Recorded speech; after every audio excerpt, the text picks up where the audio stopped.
All right, welcome back in, ladies and gentlemen.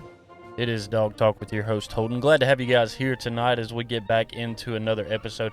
We are at the start of the season. The season is only at this point in time a day away. A day away, basically, when you're listening to this. If you're listening on Friday, obviously we're a day away from game play. We got Clemson on the books. It's getting started Saturday lunchtime, at least on Eastern Standard Time. If you're in Central Time Zone, then you know it's a 11 o'clock kick. It's really weird if you're in the Central Time Zone right now, because again, you're looking at that 11 o'clock kick, and it's like, wait a minute, why in the world is anybody playing at 11 o'clock in the morning? Especially the number 1 team in the country playing against the number 14 team in the country. Why are they kicking off at 11? But we are. Hey, I can't change when we're kicking off, but that's when we're kicking off. I'm just excited about it. Hey, glad to have you guys here. Make sure you guys follow us on all the socials at Dog Talk 20. I would greatly appreciate it. Let's get into it. Again, as you guys can probably tell if you've looked on YouTube or if you're listening to this on YouTube at least, not on visual. You don't see any visuals, and it's going to be that way for a little while longer. Again, just got some other things going on, waiting to hopefully get back to that point at some time in this season. That's my hope, but we just kind of have to hold off and wait until that time comes. Now let's kind of get into the start of the show here, and we're going to talk a little bit about some injuries that are going on, what we're looking like we're missing before we get into this game. Some of the SEC predictions that I did kind of run through a little bit, and I'm still really skeptical about a lot of them.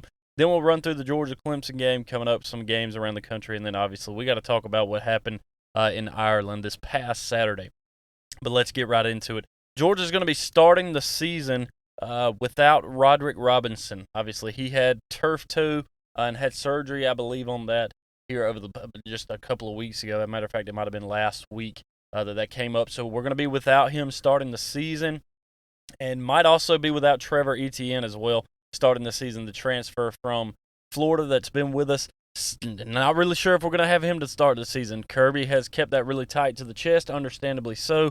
There's a potential of him being suspended to start the season and missing this first football game, which would mean a lot for his family, especially obviously with his brother there in Travis Etienne, who played for Clemson. That would kind of stink for the family, at least on his part, kind of missing out on the potential of him being able to play in this football game. Hopefully that doesn't happen, but again, if time needs to be served for a suspension for whatever reason that Kirby sees fit, then so be it. I'm not going to be against that. But again, those are just a couple of the names that really pop out here, right here. Again, just a couple of days before we get started with the season that we're going to be looking at as we get started into the season. So a couple of things to look at there. You still got Branson Robinson, you got Cash Jones, you got guys back there that can run the rock for Georgia. So I'm not too terribly concerned about it. But when it comes to the running back room, again, an injury and a suspension, and all of a sudden you're looking at third, fourth string guys that are going to be taking the reps in there. So Branson could have potentially been a 2 or 3 guy. I'm not really sure. I don't really know where he and Roderick kind of lined up coming into this season, or at least coming into the start of the season here out of the fall camps and all. But it's again, you lose a couple of guys in a running back room, especially the top couple of guys. All of a sudden it gets really, really tight there in the run game. So that'll be something that we're going to kind of keep an eye on here as we go through the start of this season, and again, we'll kind of keep up with that as we go. Some of the SEC predictions I kind of went through. I like to go through and look at the SEC. You know, you can go through this app. It's not really even an app. It's more of a website that I kind of go through, and you can pick every game. It makes it really simple for you to go through the entire season and the games that these guys are going to play, and you get to pick it for yourself, and instead of having to go down to everybody's schedule and then making sure everything crosses up the way that it should, you're able to go through this and do all of the picks straight from this, which is really cool. I may shout that out at some point in time. It's like a playoff predictor that I've saw maybe 2 years ago. Maybe it was 2 years ago. It was kind of fun, but again, it just makes it a lot easier to be able to go through the SEC schedule. And honestly, I've got Georgia and Texas at the top 2 spots, and really, I mean, it could go either way. Georgia could lose in Austin and be number 2, and Texas at 1, or I think Georgia could win at Austin and be 1 and Texas 2. That's kind of where I think it's going to fall. I think we're going to end up having a rematch of that game in the SEC championship game. Again, I could be wrong about that. I think LSU, Missouri, Kentucky, and Ole Miss, they're all going to have a really good football seasons as well, potentially going 10-2 in those seasons as well for those, maybe even 11-1. I'm not really sure. Again, when you kind of run through these, you start to look, and it's like, I just don't know. I kind of went back and forth multiple times and changed a few different games because I had a couple of teams that were at the top that I don't think are going to be at the top of the end. And when I went back through, I was like, yeah, that's more of a losable game than you think. But a lot of fun games going to happen this season when I got to run through it, at least in the SEC schedule, especially. A lot of really good matchups. A lot of good matchups this season. One thing I did notice in this, Missouri, they kind of line up with a pretty good schedule. They've got a tough schedule, but I think the schedule it favors really well for them in the SEC this year. So that's going to be something that we kind of take a look at as we go through. But in my SEC predictions, again, I think Georgia and Texas are going to be the two vying and playing for the SEC championship when we get down into December. Let's kind of jump into this Georgia and Clemson matchup. I'm not really going to dive too deep into it, just because, again, we're at the beginning of the season. And until we really get started into a season, you don't really know what you got. Again, we saw an FSU and a Georgia Tech that played that plenty of predictions were made. Plenty of people had their thoughts on that game, and a lot of people were really wrong about what was going to happen. But that's something to think about, when we come into this football game.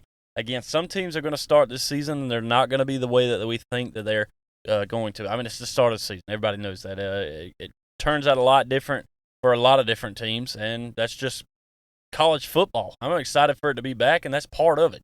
Sometimes it doesn't go the way that you think, and then you might have a team that starts a season and you go, whoa, this is not the team that I thought they were going to be, in a good way and in a bad way. Not saying that's what's going to happen for Georgia here, but it's really hard to kind of predict exactly what's going to happen in the start of this season with two really good football teams. The last time these two teams met, there was one touchdown in the entire game, and it happened by a defense. I think Georgia won that game 10-3, or I think it was 10-3 is what the end of it ended up being. Really good football game, really defensive battle in this game.